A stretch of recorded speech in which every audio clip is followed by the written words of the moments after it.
बोलो जयकारा बोल मेरे श्री गुरु महाराज की जय। गुरुमुखो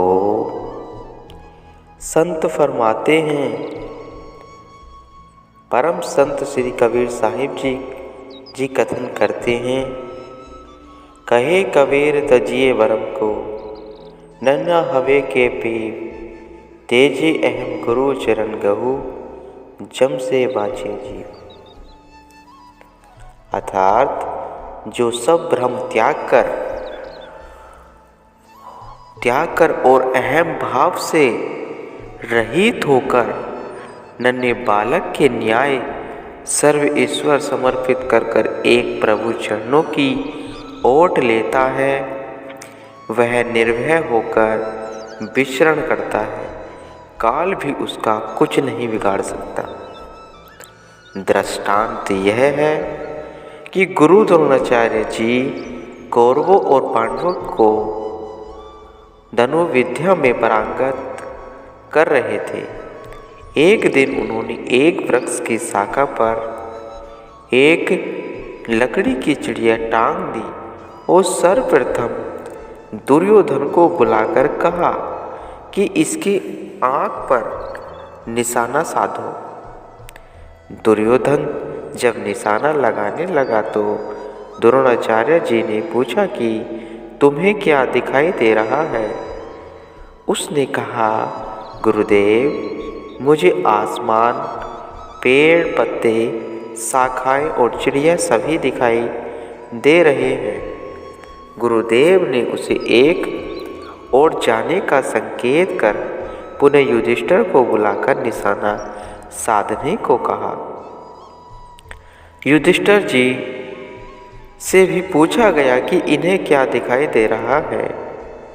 उनसे भी दुर्योधन वाला उत्तर पाकर गुरुदेव ने उन्हें भी एक और कर दिया।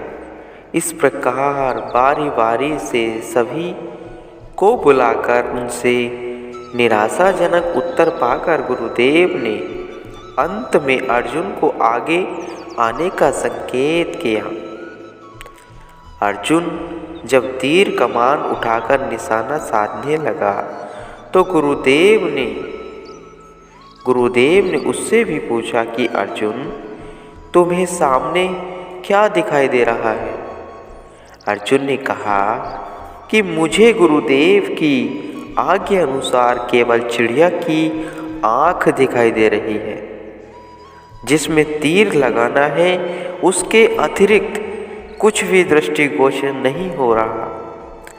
द्रोणाचार्य जी ने उसकी एकाग्रता वह धनुर्विद्या के प्रति अपूर्व समर्पण भाव से प्रसन्न होकर उसे तीर चलाने की आज्ञा प्रदान की।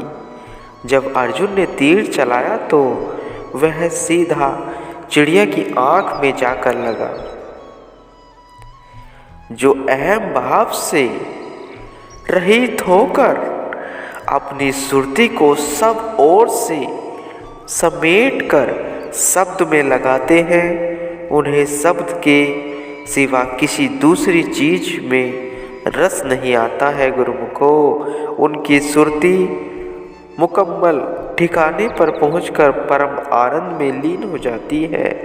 जो सुरती को विखराए रखते हैं वे माया जाल में फंसकर जीवन पर्याप्त माया की दास्ता में जकड़े रहकर सदा दुख ही दुख उठाते रह जाते हैं। गुरुमुखो एक कथा में भी आया है, एक बार भाई मर्दाना श्री गुरु नानक देव जी महाराज जी के साथ भ्रमण कर रहे थे।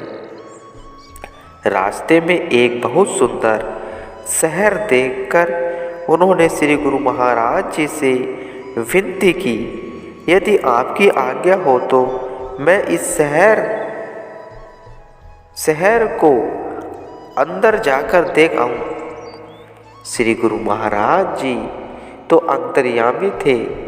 उन्होंने कहा कि इस शहर के बाहरी सुंदरता देखकर तुम मन को मत भटकाओ, अंदर जाओगे तो पछताओगे।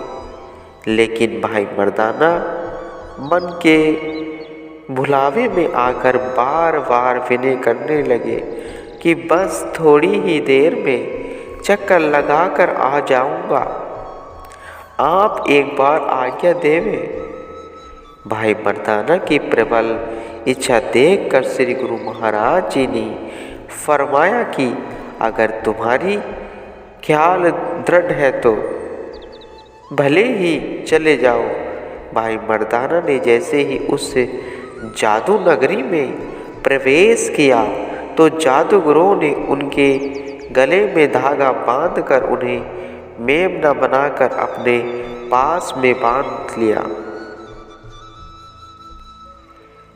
लिया और बहुत समय बीत जाने पर भी जब भाई मर्दाना वापस नहीं लौटे तो गुरु साहिब जी ने स्वयं उस शहर में प्रवेश किया। मुख्य द्वार के निकट से गुजर ही रहे थे कि भाई मर्दाना ने उन्हें देखकर जोर से आवाज़ दी।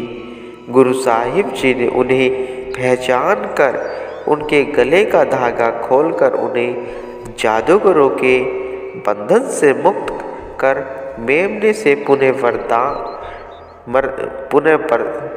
मर्दाना बना दिया। भाई मर्दाना अपने किए पर पछताने वह माफ़ी मांगने लगे। ऐसे ही माया की इस नगरी में जो गुरु शब्द का उल्लंघन करते हैं वे भी मेमने की भांति मैं करते हुए काल के गाल में समा जाते हैं। अपने अहम के वशीभूत हुए वे सद्गुरु की कृपा से वंचित रह जाते हैं। परम संत श्री कबीर साहिब जी वे वर्णन करते हैं, अहम अग्नि हृदय जरे गुरु से चाहे मान, तिनको जम न्योत दिया हो हमारे मेहमान। भाव यह है कि जो हृदय में अहम की ज्वाला भड़काए सद्गुरु से मान की अपेक्षा करते हैं, यमराज के दूत उन्हें पकड़कर काल के हवाले कर देते हैं। गुरुमुखो।